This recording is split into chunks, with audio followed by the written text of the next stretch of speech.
Hello everyone. I hope you enjoy listening to the story. My name is Emily Carter, and I am 30 years old. I was locked out of my own house the night before my final exam because I ranked second in my class. 15 years later, those same parents were kneeling outside my office, begging for funding, without realizing I was the one deciding the future of their school. I stand behind the glass wall of my office and watch them through the reflection of polished floors. My hands are steady, but my chest feels tight, like something old is trying to crawl back to life. They look smaller than I remember, older too. But the posture is the same, pride bent only when necessary. They do not recognize me. To them, I am just another official, another gatekeeper holding their request in a folder on my desk. They believe this is about funding, about numbers, about opportunity. They have no idea this moment began on a cold night 15 years ago, when they locked Emily Carter out and never opened the door. I close my eyes for a second, and I am back there, standing outside our house with my backpack at my feet. The air had that sharp bite that makes your lungs ache every time you breathe. I remember knocking once, then again, then harder. My knuckles went numb before anyone opened the door. No one ever did. The lights were on. I could hear voices inside, low and controlled, like a meeting I was not invited to. I called out, my voice cracking, but all I got back was silence. Then my mother spoke through the door. Her voice was calm, almost bored. Come back when you learn how to win. I did not cry right away. That came later, after the cold settled into my bones, after the truth finally landed. In that moment, Emily Carter was not their child. I was a result, and I had failed it. I open my eyes and look at them again, kneeling in the hallway outside my office, waiting for a decision they think is about money. They do not know I have already decided something else entirely. I do not call security. I do not speak. I let the silence stretch, because what they took from me was never just a door. It was a childhood, a sense of safety. A belief that love did not need conditions. I tap my pen once against the desk and watch them flinch slightly. Even now, they respond to pressure the way they trained me to. And for the first time, I wonder, not if I will help them, but how long I will let them wait before they understand who is standing on the other side of the door. Because the truth is they are about to learn something they never taught me. Mercy without control. Regret without pride. And the cost of measuring a human life by a single number. I lean back in my chair, slow my breathing, and finally reach for the file that holds their future. My name is printed at the top of every page. Emily Carter. They just haven't seen it yet. I stopped knocking after that night. That is the part people never understand when they hear my story. They imagine tears, begging, maybe a second chance if I had just apologized harder. But something inside Emily Carter went quiet instead. I picked up my backpack when the sun came up, my fingers stiff and cracked from the cold, and I walked away without looking back. I did not leave a note. I did not call anyone. I just disappeared from the version of my life they controlled. The next weeks were not dramatic. They were small and brutal in a different way. I slept in a school library one night, in a 24-hour diner booth the next, pretending I was studying so no one would ask questions. I learned quickly how to exist without being noticed. Teachers thought I was dedicated. Classmates thought I was intense. No one knew that Emily Carter was counting coins just to buy coffee so I could sit somewhere warm. The exam came and went like a blur. I remember sitting there, staring at the paper, realizing that this test no longer had the power it used to. I still finished near the top. Not first, not perfect, but enough to earn a scholarship that became my exit. College was not freedom the way people imagine. It was survival with better lighting. I worked 2 jobs, sometimes 3, stacking shifts between classes until my body moved on habit instead of energy. I cleaned classrooms at night, served coffee before sunrise, and studied in the gaps between exhaustion. I did not call home. They did not call me. It was like we had all agreed to erase each other. But the silence gave me something I had never had before. space to think without their voices shaping every thought. That was when I started noticing patterns, not just in my life, but in the system around me. The same pressure that pushed my parents to lock me out was built into everything. Rankings, metrics, labels, constant comparison. Students were numbers before they were people. Teachers were evaluated by outcomes they could not fully control. Schools chased performance like it was oxygen. I sat in lecture halls listening to professors talk about policy and equity, and I kept thinking about that door. About how easy it was for adults to justify cruelty when the system rewarded results over humanity. That realization did something dangerous. It made me angry, but it also made me focused. If the system could shape people like my parents, then changing the system meant changing everything. I shifted my path without telling anyone. I moved from pure academics into education policy, into research that looked at how funding decisions influence behavior at every level. My professors noticed.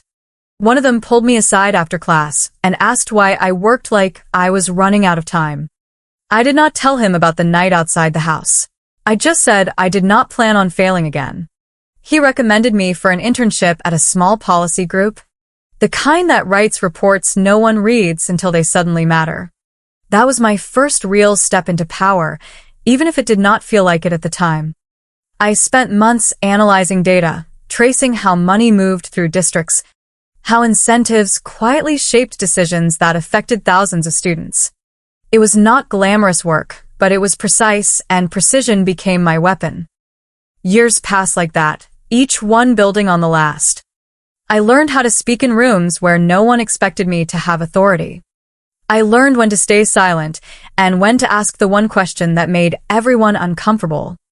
I built a reputation for being calm under pressure, for making decisions based on data instead of emotion.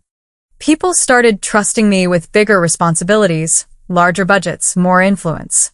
Eventually, I joined a national education fund, the kind that decides which schools get resources and which ones get left behind. That was when I understood the full weight of what I had become. I was no longer reacting to a system. I was part of the mechanism that shaped it. The first time I saw the name of my old school on a funding list, my breath caught in a way I had not felt in years. It was just a line on a document, a request among dozens, but it pulled something sharp and familiar out of me. I clicked into the file and read everything: performance metrics, leadership structure, parent involvement. And then I saw their names. My mother listed as part of the parent leadership committee, my father supporting outreach programs. The same people who had reduced me to a number were now advocating for student success like they understood what that meant. I leaned back in my chair and stared at the screen for a long time, letting the irony settle. They had not changed the system. They had adapted to it, learned how to speak its language without ever questioning its damage. I did not act right away. That was the difference between who I was then and who I had become. I gathered information. I reviewed reports, observed patterns, spoke to people who worked in that district. I learned that the pressure culture had not disappeared, it had simply been refined. Students still competed for ranking, still carried the same quiet fear of failure that had defined my childhood. The difference was that now it was wrapped in better language, framed as excellence instead of control. That was when the idea formed, not as revenge in the way people imagine, but as correction. If I was going to intervene, it had to be precise, undeniable, and public enough to force change. So I scheduled the review meeting. I approved the request for them to present their case in person, knowing exactly who would show up and what they would say. I built the framework for evaluation carefully, embedding questions that would expose the gap between their claims and reality. I made sure the decision would not rest on emotion, but on standards they could not easily manipulate. By the time they walked into my office today, I was already 2 steps ahead. They thought they were here to secure funding. They did not realize they were stepping into a moment that would force them to confront everything they had chosen to ignore. And as I sit here now, watching them wait outside my door, I understand something with absolute clarity. This was never about getting even. It was about making sure no one else had to sit outside in the cold and wonder if they were only worth something when they were perfect. I finally open the door and call them in. They stand up too quickly, like they're afraid the opportunity might disappear if they move too slowly. My mother steps in first, her posture straight, her smile practiced, the same expression she used at every school event when appearances mattered more than truth. My father follows half a step behind, quieter, eyes scanning the room as if trying to measure my authority before deciding how much respect to show. They sit across from me, hands folded, voices polite. They still do not recognize me. Not my face, not my name on the folder, not the voice that once begged outside their door. To them, I am just another official who needs to be convinced. I let the silence sit for a moment, long enough for discomfort to creep in, then I nod for them to begin. They launch into their presentation with confidence. My mother speaks about academic excellence, about discipline, about maintaining high standards in a competitive environment. She uses words like resilience, accountability, achievement. My father adds details about community involvement, about preparing students for real-world challenges, about ensuring no one falls behind. I watch them carefully, not just what they say, but how they say it. The certainty, the ease, the complete absence of doubt. It is almost impressive. If I did not know better, I might believe them. But I do know better, and that knowledge sits heavy in my chest. When they finish, I flip a page in the file and lean forward slightly. I ask my first question in a calm, neutral tone. What happens when a student fails once? My mother answers immediately, almost rehearsed. We provide guidance. We encourage improvement. We push them to do better. Failure is part of growth. My father nods in agreement, adding that accountability builds character. I tap my pen once, letting their words settle in the air. Then I ask again, slower this time. What happens when that student does not meet your expectations again? There is a slight pause now, just a fraction of a second, but I catch it. My mother adjusts her posture before answering. Then we increase support. We set stricter goals. We make sure they understand the consequences of underperformance. I let the silence stretch again. I can feel something shifting, not in them yet, but in the room. The weight of the conversation is changing. I close the folder gently and rest my hands on top of it. Then I begin to speak, not as an official, not as a decision maker, but as someone telling a story. I describe a student who worked as hard as they could, who stayed up late studying, who believed that being second best was still something to be proud of. I describe the day that student brought home their results, the moment they realized it was not enough. My voice stays steady, controlled, but every word is precise. I describe the door, the cold, the silence on the other side. I describe the feeling of sitting outside all night, not knowing if anyone would come back for you. I stop there and look at them. For the first time, they are not relaxed. My mother's smile has faded, replaced by something tighter, uncertain. My father's hands are no longer still. He shifts slightly in his seat, like he is trying to place something he cannot quite reach. I let a few seconds pass, then I say the words that have been waiting 15 years to be spoken. That student was me. The reaction is immediate and unmistakable. My mother's face drains of color, her lips parting without sound. My father leans back as if the distance might protect him from what he is hearing. Recognition hits them slowly but completely, like a wave they cannot step away from. They look at me again, really look this time, searching for the child they left behind in the person sitting across from them. I hold their gaze without flinching. Neither of them speaks at first. Then my mother tries, her voice unsteady, reaching for something that sounds like control, but comes out as confusion. She says my name, not as a statement, but as a question. I do not answer it. I do not need to. The truth is already sitting between us, heavier than anything else in the room. My father starts to say something about misunderstanding, about pressure, about wanting the best for me. But the words fall apart before they can form into anything meaningful. I open the folder again and slide a document across the table. My voice is calm, almost detached.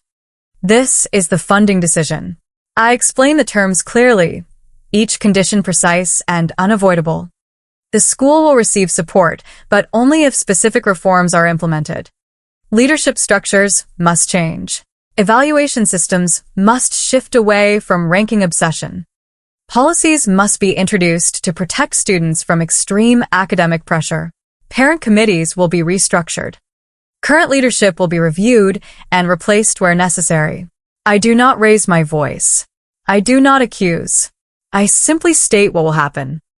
They read the document in silence. I watch as understanding settles in, not just about me, but about what they are losing. This is not a punishment in the way they expected. I am not taking everything away. I am taking away their control. My mother looks up first, her composure completely gone now. She asks if this is personal, if this is about what happened. I meet her eyes and shake my head slightly. It is about making sure it never happens again. That is when they break. The confidence, the structure, the careful presentation all collapse at once. My father's voice drops, softer than I have ever heard it, asking for another chance, for understanding, for forgiveness. My mother reaches across the table slightly, stopping herself before her hand gets too close. They are no longer presenting. They are pleading. I let them speak, but I do not interrupt, and I do not agree. When they finish, I close the folder for the last time and stand. The meeting is over. The decision is final. I tell them they can leave. They hesitate, as if waiting for something more, some sign that this can still be undone. I give them nothing. As they walk out of the office, slower now, smaller than when they walked in, I feel the weight inside my chest shift. Not disappear, not resolve, but change. I did not destroy them. I did not raise my voice or take revenge in the way they might have expected. I removed their ability to hurt others the way they hurt me. And as the door closes behind them, I realize something I did not expect. Forgiveness was never the point. The office feels quieter after they leave, but not empty. Their presence lingers like a pressure that is not fully released, like a door that has been shut but not sealed. I stand there for a moment longer than necessary, staring at the closed door, replaying the look in their eyes when recognition finally settled in. It was not just shock. It was something deeper, something closer to fear. Not fear of me, but fear of what they had done and how little control they had left to fix it. I walk back to my desk slowly, each step measured, each breath steady. The file is still there, their names printed neatly across the top. Reduced to ink and policy after years of shaping my life, without realizing it. I sit down and run my fingers along the edge of the paper, not out of hesitation, but out of habit, grounding myself in something physical before making the next move. The decision I made in that room does not end with them. That is the part that matters. Within hours, the policy changes begin to move through the system. Emails are sent, committees are notified, review boards are assembled. The language is formal, structured. Impossible to argue with because it is built on the same framework they once used to justify everything. Performance metrics adjusted. Student support guidelines rewritten. Parent leadership roles redefined. It is not dramatic from the outside. There are no raised voices, no public confrontation, no visible collapse. But beneath the surface, everything shifts. The culture they helped maintain starts to unravel, thread by thread, replaced by something slower, more deliberate, more human. I attend the follow-up meeting with the district a week later, not as someone seeking closure, but as someone ensuring the process holds. New administrators are already stepping in. People who understand that discipline does not have to come at the cost of dignity. Teachers speak more openly now, carefully at first, then with growing confidence about the pressure students have been under. Data begins to reflect what I already knew. Burnout rates decrease. Participation increases. It is not perfect, but it is movement, and movement is what matters. I listen more than I speak, offering guidance only when necessary, keeping my tone neutral, my presence controlled. This is not about proving anything anymore. It is about making sure the change lasts. I see them again, briefly, at the edge of that same meeting. They are no longer at the center of the room. They are not speaking, not leading, not shaping the conversation. They sit quietly, observing, their roles reduced to something smaller, something they're still trying to understand. My mother avoids my gaze at first, then looks up when she realizes I am there. There is no performance in her expression this time, no practiced confidence. Just uncertainty, and something that might be regret. My father nods slightly, a gesture that feels heavier than any apology he could offer. I do not approach them. There is nothing left to say in that setting. Words would only complicate what has already been made clear. Later that evening, as I leave the building, I find them waiting outside. Not kneeling this time, not performing desperation, just standing there in the fading light. As if unsure whether they have the right to stop me. I pause a few steps away, giving them the space to decide if they will speak. My mother does first, her voice quieter than I have ever heard it, stripped of the certainty that once defined her. She says she is sorry. Not in the way people say it to resolve a situation quickly, but slowly, carefully, as if each word costs something real. She does not try to justify what happened. She does not mention pressure or expectations. She just says she is sorry. My father follows, his words fewer, his tone heavier, acknowledging that they were wrong, that they did not understand the damage they caused. I listen without interrupting, not because I need to hear it, but because this moment belongs to them as much as it does to me. When they finish, the silence that follows is different from the one in my office. It is not heavy with control or tension. It is open, uncertain, waiting. I take a breath and choose my words with the same precision I have used for everything else. I tell them I hear them. I tell them that what they did cannot be undone, not by apology, not by regret, not by time. I do not raise my voice. I do not accuse. I simply state the truth the way it exists now. Then I tell them something else. I am not interested in revenge. I never was. What I needed was to make sure no one else had to go through what I did. They nod, both of them, absorbing the words in a way that feels slower, more real. There is no request for forgiveness this time. No attempt to close the gap with a single conversation. They understand, finally, that some things do not resolve neatly. That some distances cannot be crossed by intention alone. We stand there for a moment longer. Three people connected by a past that no longer controls the present in the same way. Then I step back, creating a clear line between where they are and where I am going. I wish them well, not as a gesture of reconciliation, but as a boundary. A recognition that our lives are no longer tied in the way they once were. As I walk away, I do not look back. Not because I am avoiding them, but because I no longer need to check if they are still there. The part of me that waited outside that door, hoping it would open, has finally been answered. Not with warmth or comfort, but with something stronger. Clarity. I get into my car, sit for a moment with my hands on the steering wheel, and let the quiet settle in fully this time. There is no rush of triumph, no overwhelming sense of victory, just a steady calm. The kind that comes from knowing exactly who you are and what you chose to become. The next morning, I return to work like any other day. New files, new decisions, new schools waiting for support or change. The system continues, complex and imperfect, but no longer untouched. Somewhere in that network, a student will fail once and not be cast aside for it. Somewhere, a door will stay open when it matters most. That is enough. I do not need anything more from the past to move forward. And as I sit down at my desk, reviewing the next case, I realize something that feels almost unexpected in its simplicity. I did not just survive what happened to me. I changed what it meant. The changes at the school continue long after that meeting.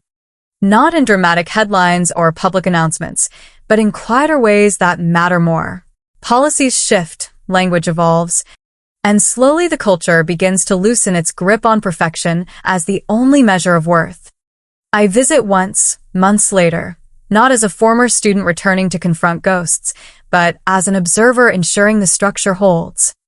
The building looks the same from the outside, the same brick walls, the same front steps where parents once gathered to compare scores and futures like they were currency. But inside, something feels different. There is less tension in the hallways, less urgency in the way students move, like they are no longer racing an invisible clock.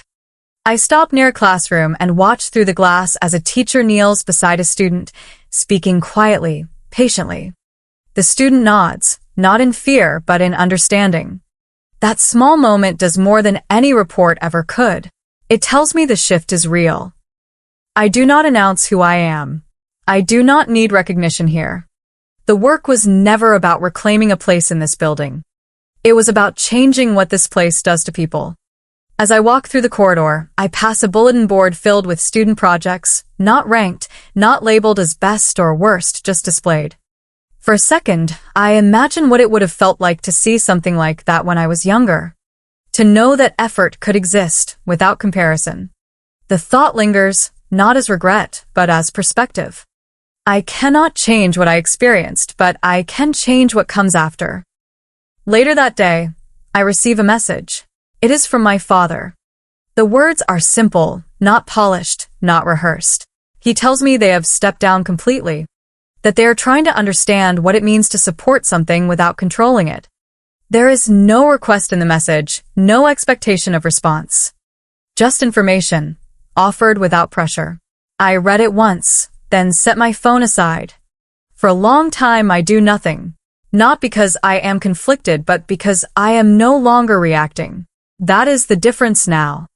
I choose when to engage, when to respond, when to let silence exist without needing to fill it. That evening, I sit by the window in my apartment, the city lights stretching out in front of me, steady and distant. I think about the version of myself who sat outside that locked door, trying to understand why being second was not enough. I think about how small the world felt then, how everything depended on approval that could be taken away in a single moment. And I compare it to now, to the quiet control I hold over my own life, over decisions that affect more than just me. The contrast is not sharp or painful anymore. It is clear. I do not hate them. That surprises me more than anything else. The anger that once felt permanent has thinned into something quieter, something that no longer demands action. What remains is understanding, not as an excuse, but as context. They were shaped by a system that rewarded harshness and called it discipline. I was shaped by surviving it, and now I have the ability to reshape it for others. That is where my focus stays. Before I go to bed, I glance once more at the documents on my desk, new cases waiting, new decisions to be made. Each one carries weight, each one a chance to reinforce or undo the changes already in motion. I sit down, open the next file, and begin again.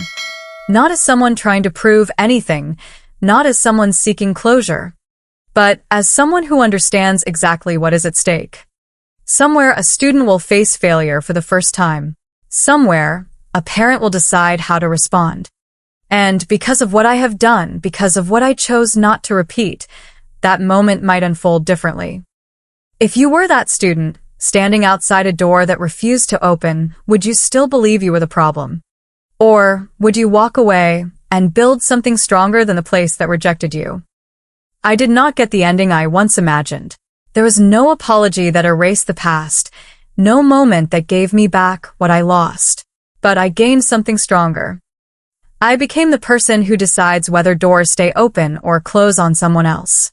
And that is enough. Because in the end, success is not about being first or perfect or approved by people who only love conditions. It is about becoming someone who never repeats the same cruelty. So let me ask you this. If the people who hurt you came back one day, would you forgive them or would you change the system that created them? If this story made you feel something, do not forget to like the video, subscribe to the channel, and share your thoughts in the comments. I read every single one.